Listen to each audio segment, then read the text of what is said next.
प्रक्रिया सीसी पे आपका स्वागत है। मैं आज भारतीय राष्ट्रीय आंदोलन जो 1885 से लेकर 1947 के बीच में होने वाले आंदोलन, खासकर भारतीय राष्ट्रीय कांग्रेस के बारे में डिटेल से बताने जा रहा हूँ। जो आज के दौर में जो बीपीएससी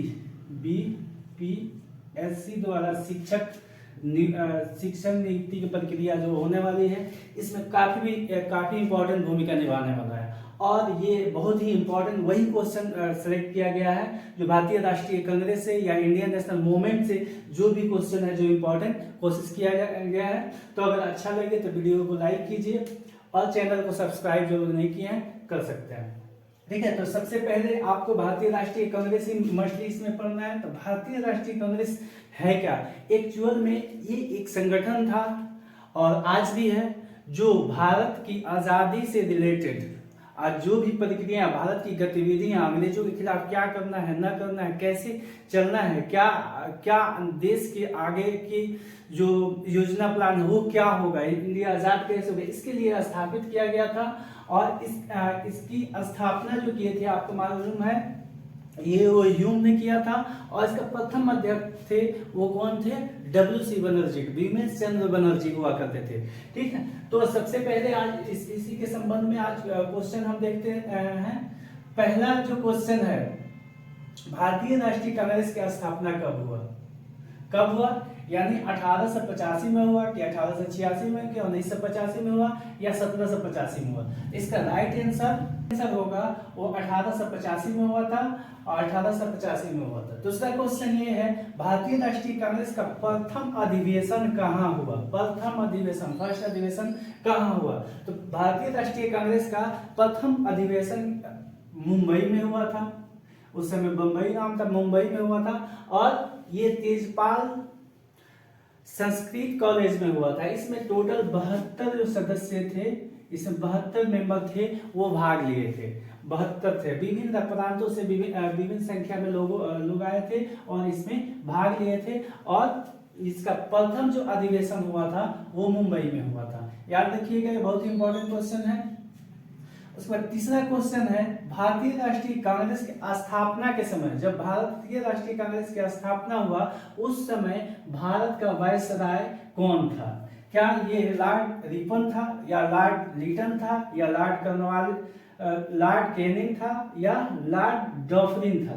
इसका आंसर यही होगा, लॉर्ड डफरिन ही था, जो शुरू में कांग्रेस को स्थापना के लिए सहयोग किया, मदद किया, लेकिन बाद में आगे चलकर इसने इसका क्रिटिसाइज भी किया है। तो ये उस समय जब स्थापना हुआ, भारत का वायसराय कौन था? लॉर्ड डफरिन था। चौथा क्वेश्चन है आपका, भारतीय राष्ट्रीय कांग्रेस का प्रथम मुस्लिम अध्यक्ष कौन थे? क्या ये अबुल कलाम आजाद थे, रफी अहमद किदवई थे या ये MA अंसारी थे या बदरुद्दीन तैयब जी थे? इसका प्रथम जो मुस्लिम अध्यक्ष थे वो बदरुद्दीन तैयब जी ही थे। ठीक है, तो इसका राइट आंसर क्या होगा? बदरुद्दीन तैयब जी। अब इसके बाद पांचवा क्वेश्चन है, भारतीय राष्ट्रीय कांग्रेस के संस्थापक थे। ये बहुत बार क्वेश्चन रिपीट किया जाता है, जैसे भारतीय राष्ट्रीय कांग्रेस की स्थापना कब हुआ, किसने किया, झारखंड हो जाते, संस्थापक क्या थे उसके बारे में ये पूछ रहा है। ये क्वेश्चन घुमा के थोड़ा सा, तो ये देख लीजिए, एक असैनिक सेवक थे या एक वैज्ञानिक थे या सामाजिक कार्यकर्ता थे या मिलिट्री कमांडर थे, क्या थे? तो सबसे पहले इसके राइट आंसर की तरफ हम देखते हैं। इसका राइट आंसर जो होगा एक असैनिक सेवक होगा, एक असैनिक सेवक होगा। ठीक है, अब इसमें सैनिक असैनिक इस तरह से घुमा के दे देगा, थोड़ा सा ये होता है, एक असैनिक, याद रखिएगा, एक असैनिक सेवक होता है। ठीक है, उसके बाद 6 नंबर क्वेश्चन है, भारतीय राष्ट्रीय कांग्रेस का 1885 में महासचिव कौन थे? भारतीय राष्ट्रीय कांग्रेस का जो अधिवेशन 1885 में अधिवेशन हुआ वो महासचिव कौन थे? ठीक है, तो महासचिव ये वो ह्यूम ही थे, महासचिव, जो लगभग ये हमको लग रहा है 1885 लेके 1906 तक ये लगातार जब तक ये थे महासचिव ही थे। ये ह्यूम जिन्होंने स्थापना किया वही महासचिव थे। तो इसका राइट आंसर होना चाहिए ये ह्यूम। देखिए नेक्स्ट क्वेश्चन देख रहे हैं, भारतीय राष्ट्रीय कांग्रेस का पहला महिला अध्यक्ष पूछ रहा है, सिर्फ पहला महिला अध्यक्ष। तो इसका जो आंसर होगा एनी बेसेंट होगा, क्योंकि ये भारतीय राष्ट्रीय कांग्रेस का पहला महिला अध्यक्ष थी। और अगर ये पूछे इसी क्वेश्चन को ऐसे पूछ दे, भारतीय राष्ट्रीय कांग्रेस का पहला भारतीय महिला अध्यक्ष, तो इसका जो आंसर होता सरोजिनी नायडू होता, लेकिन ये सिर्फ महिला अध्यक्ष पूछ रहा है तो इसका एनी परसेंट होगा। नेक्स्ट क्वेश्चन 8 नंबर है, भारतीय राष्ट्रीय कांग्रेस का एकमात्र अधिवेशन जिसका अध्यक्षता महात्मा गांधी ने की, यानी कौन सा वो अधिवेशन था भारतीय राष्ट्रीय कांग्रेस का जिसका अध्यक्षता महात्मा गांधी ने किया? क्या ये इलाहाबाद 1921 में जो अधिवेशन होता है ये था, या गया में 1922 में हुआ था ये था, या बेलगाम 1924 था, या कराची 1930 था? तो इसका जो आंसर होगा वो होगा बेलगाम 1924 में महात्मा गांधी ने राष्ट्रीय कांग्रेस का अध्यक्षता की थी।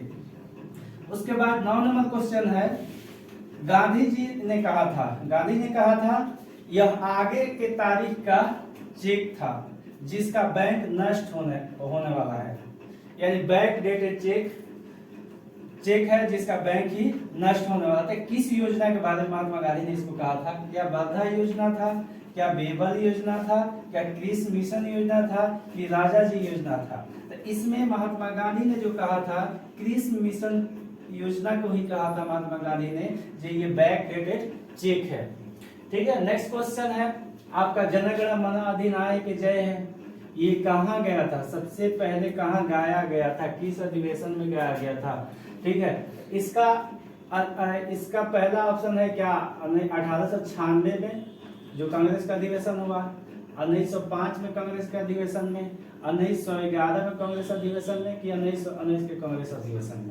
तो इसका राइट जो आंसर होगा, जो सही होगा करेक्ट, वो होगा कांग्रेस के अधिवेशन 1911 में। 1996 में भी एक गाया गया था, वो दूसरा जो सॉन्ग राष्ट्रीय नेशनल एंथम था, एक राष्ट्रीय नेशनल सॉन्ग था, वो बंकिम चंद्र चटर्जी जो इसमें भी गाया था। इसके बाद जब ये कंपोज हो गया तो 1911 में ये सबसे पहले भारतीय राष्ट्रीय कांग्रेस में जनगण मन अधिनायक जय हे गाया गया था।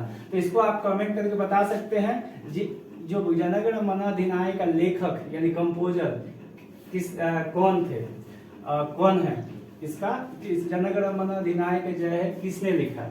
नेक्स्ट क्वेश्चन देखते हैं, ये सुभाष चंद्र बोस जान में बहुत ही क्रांतिकारी थे, जिन्होंने बहुत सारा काम किया भारत की आजादी के लेकर, और इन्होंने आजाद हिंद फौज की भी स्थापना किया था। इसमें पूछ रहा है इनकी राजनीतिक गुरु कौन थे? इनका राजनीतिक गुरु क्या गोपाल कृष्ण गोखले थे, या सिया दास थे, या बाल गंगाधर बिपिन चंद्र पाल थे, या बाल गंगाधर तिलक थे? तो इसका जो राइट आंसर होगा वो होगा बी सिया दास। ठीक है, नेक्स्ट क्वेश्चन है 12 नंबर, बंगाल का विभाजन था। जैसे आपको मालूम है बंगाल और बिहार एक ही थे, और इसका विभाजन करके बंगाल को बिहार से अलग कर दिया गया था। ये जब बंगाल विभाजन हुआ उस वक्त इसका यहाँ का जो बंगाल का वायसराय कौन था, ये क्वेश्चन पूछ रहा है। क्या लॉर्ड हार्डिंग था, या कर्जन था, लीटन था, या मिंटो था? तो इसका जो आंसर होगा सही वो होगा लॉर्ड कर्जन के टाइम में ही बंगाल का विभाजन हुआ था। ठीक है, नेक्स्ट क्वेश्चन है पूना पैक्ट किससे संबंधित है? क्या दलित वर्ग से है, हिंदू मुस्लिम एकता से है, या फिर संवैधानिक प्रगति से है, या शैक्षणिक सुधार से है? तो ये आपको मालूम है ये होगा जो आपका दलित वर्ग से संबंधित है। ये आपको बताना है, काफी इजी क्वेश्चन है जो आप बता सकते हैं ये किसके बीच में ये समझौता हुआ था। नेक्स्ट क्वेश्चन है तुम्हारा लास्ट क्वेश्चन 14 नंबर, दिल्ली राजधानी कब बनी? बहुत ही इजी क्वेश्चन है, दिल्ली राजधानी कब बनी ये आप ही बता सकते हैं। इसका राइट जो आंसर होगा आपका 1911 होगा। हाँ देखिए ये 15 नंबर क्वेश्चन में दिया गया है, ब्रिटिश पत्रकार H.W. नेल्सन किससे जुड़े थे? कौन से आंदोलन से जुड़े थे? क्या सहयोग आंदोलन से जुड़े थे, या सविनय आंदोलन से जुड़े थे, या स्वदेशी से जुड़े थे, या भारत छोड़ो आंदोलन से जुड़े थे? इसका जो राइट आंसर होगा ये सी होगा स्वदेशी आंदोलन। जो स्वदेशी आंदोलन था उसमें क्या हम विदेशों को वस्तुओं को बहिष्कार किए और स्वदेशी को अपनाए। तो ये स्वदेशी आंदोलन से पत्रकार थे ब्रिटेन का, वो भारतीय लोगों के साथ मिल करके स्वदेशी आंदोलन का में सहयोग किए। नेक्स्ट क्वेश्चन है तो आपका 16 नंबर लिखा है ऑल इंडिया मुस्लिम लीग की स्थापना कौन किया था? आपको मालूम है ऑल इंडिया मुस्लिम लीग का ढाका में स्थापना हुआ था और ये 1906 में हुआ था ऑल इंडिया मुस्लिम लीग का स्थापना। तो इसका स्थापना किसने किया, ये क्वेश्चन पूछा रहा है।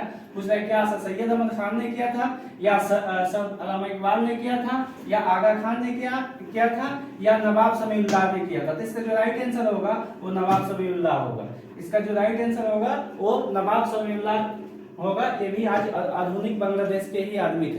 ठीक, नेक्स्ट क्वेश्चन है गांधी जी ने किस गोलमेज सम्मेलन में भाग लिया? आपको मालूम है 3 गोलमेज सम्मेलन हुए थे, वो तीनों में से किसमें महात्मा गांधी ने भाग लिया था? प्रथम में लिया था, द्वितीय में लिया था, या तृतीय में लिया था, या इसमें से कोई नहीं होगा। ठीक, तो इसमें जो है सेकंड, वो क्या है? सेकंड द्वितीय गोलमेज सम्मेलन। अब द्वितीय गोलमेज सम्मेलन में ये भाग लिए थे महात्मा गांधी, और ये लंदन में हुआ था। नेक्स्ट क्वेश्चन है जालियांवाला बाग हत्याकांड। आपको मालूम है 13 अप्रैल 1919 में हुआ था। 13 अप्रैल 1919 में हुआ था अमृतसर के पंजाब के अमृतसर में। तो इसमें गोली जो चलाया था वो जनरल डायर ने चलवाया था गोली, और एक और डायर थे उस डायर के द्वारा इन्होंने चलाया था। तो ये तो हत्या हुआ था। इसमें लगभग 379 लोग के आसपास लोग मरे थे, बहुत लोग घायल हुए थे। तो इसके बदला के रूप में उसकी हत्या हुआ था, और वो किसने किया था? मतलब जनरल डायर की हत्या किसने किया? पृथ्वीराज सिंह थे, या सरदार किशन सिंह थे, या उधम सिंह थे, या सोहन सिंह जोशी थे? तो इसका जो राइट आंसर होगा वो होगा उधम सिंह। उधम सिंह ने जालियांवाला बाग में जो गोली चला था उसमें शामिल थे, लेकिन बचे थे वो मुश्किल से बचे और फिर जाकर के 1940 में लंदन में जाकर इन्होंने इसकी जालियांवाला बाग की अपना जो कहते हैं बदला लिया। वो जाकर के वहां पे उधम सिंह ने जनरल डायर को गोली मारा। ठीक, नेक्स्ट क्वेश्चन है तिलक और एनी बेसेंट। आपको मालूम है तिलक और एनी बेसेंट ने होम रूल बनाया था। होम रूल, और इस होम रूल को दोनों का अलग अलग था। तो ये एक में यानी एक में शामिल किया गया। ये कब शामिल किया गया? एक में कब शामिल किया गया? 1916 में कि 1918 में कि 1920 में? ठीक है, तो 1916 नहीं होगा, ये 20 भी नहीं हो सकता है। इसका जो होगा वो 1918 में ये दोनों कोलिब्रेट हुए थे। ठीक है, अब इसका नेक्स्ट क्वेश्चन है महात्मा गांधी से रिलेटेड। बहुत सारे क्वेश्चन पूछे जाते हैं महात्मा गांधी से रिलेटेड, और ये क्वेश्चन है, और ये क्वेश्चन जो आपका है ये बहुत ही इंपॉर्टेंट कुछ अलग तरह से है, क्योंकि महात्मा गांधी का जो कंसेप्ट है अहिंसा का, आपको मालूम है महात्मा गांधी का 2 मंत्र थे, सत्य और अहिंसा। उनके पूरी जिंदगी का जो रूल था, जो नियम था, वो सत्य और अहिंसा पर चला था।